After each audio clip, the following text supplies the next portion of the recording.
التوغل شيكابالا متسع من المكان، زاد في السرعه، دخل شيكابالا، التسديده قويه، بابا جول جول جول جول جول جول.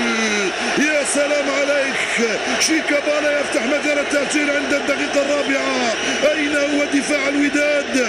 اين هم لاعبو الوداد؟ شيكابالا وكانه في حصه تدريبيه استلم الكره، راوغ الاول، مر وتوغل وتوغل وتوغل وسدد وجول. جول من شيكابالا للزمالك عند الدقيقه الخامسه من انطلاقه الشوط الاول. يا له من جول، شوف العجب ماذا حصل. شيكابالا يجري بالكره 40 متر، يراوغ الاول، وينو الثاني، وينو الثالث، وينو الرابع، ولا واحد خرج له. شيكابالا يسدد من حوالي 25 متر، كره ارضيه زاحفه على يسار محمد عقيد.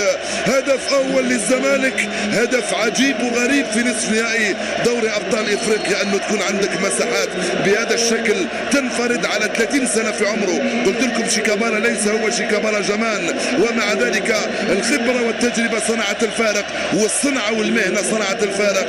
انفرد، سدد كره زاحفه ارضيه على يسار الحارس. اول اهداف المباراه لنادي الزمالك، ليس هناك بدايه افضل من هذه يا شيكابالا، وكذلك لنادي الزمالك المصري.